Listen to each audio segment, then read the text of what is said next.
Hey, how you doing? And thanks for tuning in. Well, I didn't really get a lot of questions about last week's video, so I thought I'd talk a little bit about a question that I get often, which is lumber. What lumber should I buy? What kind of lumber do you use on certain projects? So this is the project that I'm building this week. This is a bath and vanity, and I thought we'd just take a look at the project and talk about some of the material that I'm going to use for it. The vanity is going to be painted white, so I'm using Poplar because Poplar has a very nice tight grain. It's in the hardwood family, but it's not real hard, so it's very easy to work with. It holds a screw well, and it's easy to nail through with a nail gun. Now, I've also bought the material or the wood described as S4S, which stands for surfaced on four sides. And I do that because it just saves me a lot of time. This way, let me just grab one of these boards here. This is one of the boards, whoops. This is one of the boards, and this is described as a 1x6, which means it measures 3/4 of an inch by 5.5. And you can get these in many different lengths, usually starting at 8 feet, going all the way to 16 feet. I'll use 3/4 inch birch plywood for the bottom of the cabinet and the sides. And the reason for that is birch plywood paints really nicely, has a nice tight grain, but it also takes a nice clear finish.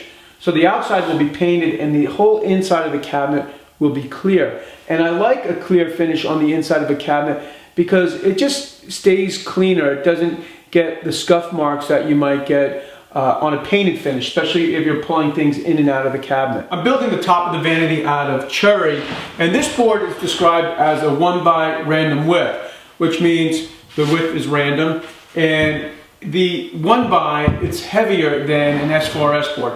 This board measures a full 7/8 of an inch thick, and that's why I'm using the random width, because I want the top to be just a little bit thicker.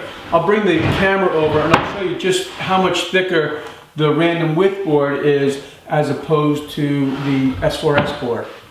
Well, it's only 1/8 of an inch, but you can see it really makes quite a difference, and if you're building a tabletop, you might want this heavier look. Now, one of the major disadvantages of using a 1x random width is, well, one, it's going to be a random width, and two, it's going to not have a straight edge. So you're going to have to join the board, or if you don't have a joiner, you can use a circular saw with a sled and cut a straight line rip, and then you can run it through the table saw.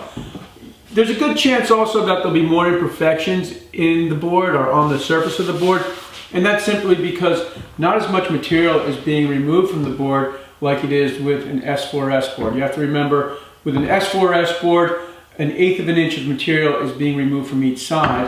With 1x random width, it's basically a 1/16 of an inch. So you may end up with sawmill marks on the board. You really have to take your time and pick your lumber.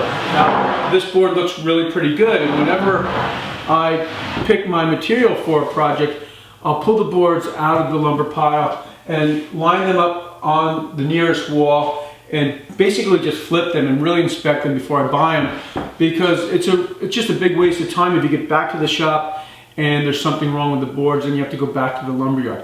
Now, I doubt that I'll finish the vanity that I'm working on this week, but I'll make a video for Friday and I'll just show you the progress that I made.